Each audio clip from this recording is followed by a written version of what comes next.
Hey guys, how are you doing? I am here today to give you an update and to talk about negative reviews. First, um, the update. I went to the foot doctor yesterday.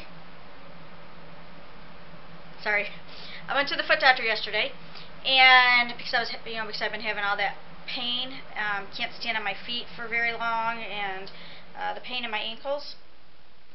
And he took x-rays of my feet and luckily was able to give me some sort of answer. I have my Achilles, is that how you pronounce it?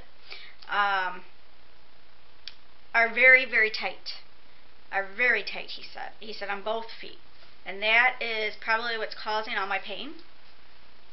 So I have to wear these insert type things. They slip over my feet, and I have heel pads, and so I have to wear those. So he recommends that I wear shoes often. Excuse me. That I wear shoes often because I can only use the heel things as the shoes. And then I have to take an anti-inflammatory. I don't remember the name of it, but it's a pack, and you take it for a week, and you start off with so many pills, and then each day you get less and less and less. I go back to him in 2 weeks. Sorry, nightmare. I go back to him in 2 weeks. He says if I'm still having pain after taking the anti-inflammatory for the week, I can take it for another week. And if I'm still having issues, then he's thinking about physical therapy. So he said about 2 to 3 times a week. But besides for those being extremely tight, thank you, I have a very, very small bone spur on the back of my heel, it's small. He said it shouldn't be there, but it's small. But then I have a larger one on the top of one of my big toes, and that one, when you see it in the x-rays, it looks funky. And then what's even more funky is that I have two, where on the bottom of each foot is extra bone. And you see it in the x-rays that like your foot is like this, and then I have just this extra bone sticking down. And he said that about 15 to 20% of people have that. And he does surgery on the minority, not the majority. So, but if it's hooked or linked or connected to like nerves or tendons or something, which a lot of the times it gets tricky to get that bone down. But that's like the last thing, if I'm still having pain after all this. So we'll see. So that's that. At least I have an answer. Now on to, this is a video response to Misty the Book Rat on negative reviews. And I don't have much to say about, well, I haven't had, I should say, any experience with authors being nasty to me or anything. Real quick, what I had to say about that is I understand authors taking it personally. I mean, it's their work, it's their baby. They've spent a lot of time on this. But everybody has differing opinions, and not everybody is going to like your book. But on the other hand, it sucks for people that are reviewing the book to like bash it or bash the author. I mean, you could give a negative review, a bad review, in a good way. I have to admit that when I did my review of Wings by April Lynn Pike, that was a bad negative review, because I really went off in that one.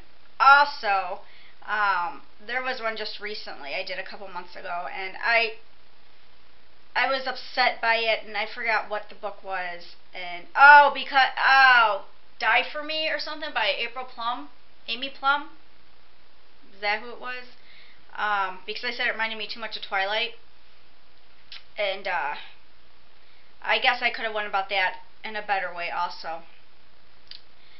I think that, now I do my reviews right after I read a book, usually, 99.9% of the time, because I want to capture my emotions.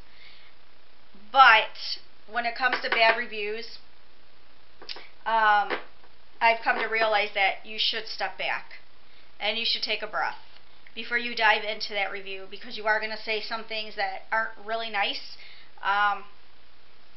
And yeah, I believe if you don't have nothing nice to say, don't say it at all.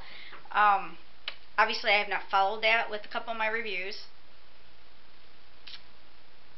And I need to change that.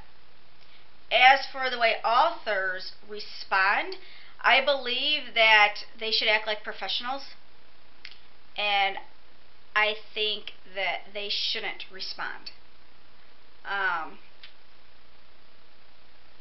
Because nothing good's going to come of it. I think they should just suck it up. If they want to rant to their friends or their family, that's fine. But to respond to a negative review is just going to add fuel to the fire. And I think it's just don't do it. Just let it go. Because they should be bigger than the person that said it. That's what I feel on that.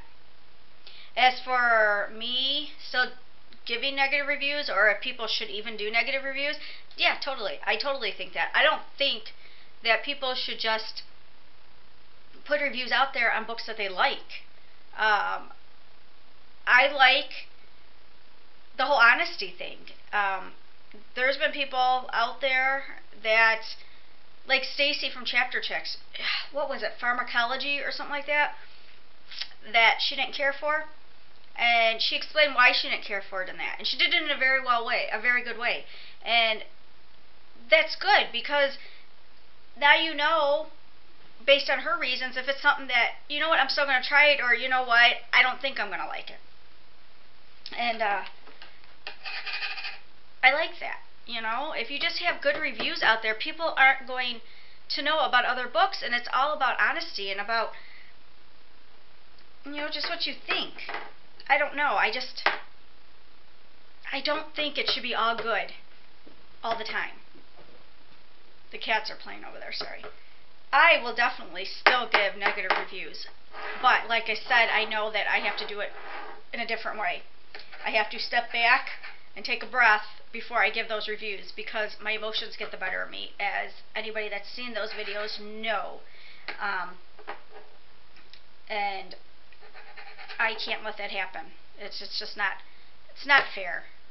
I may truly feel that way, but I have to find another way to express that. And I'm not bashing the authors at all. It's the stories. I'm not saying, you know, oh God, I can't believe the author thought of that, how stupid, blah, blah, blah, blah, blah. No, not at all. And like I said, not every book's going to appeal to everybody.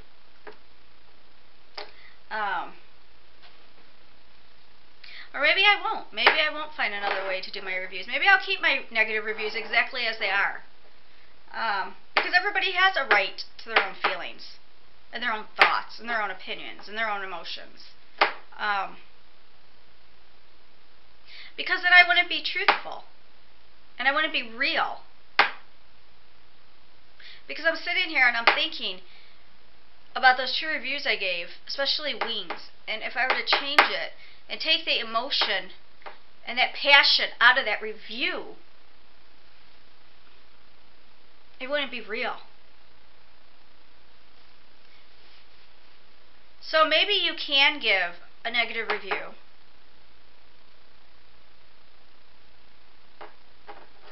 and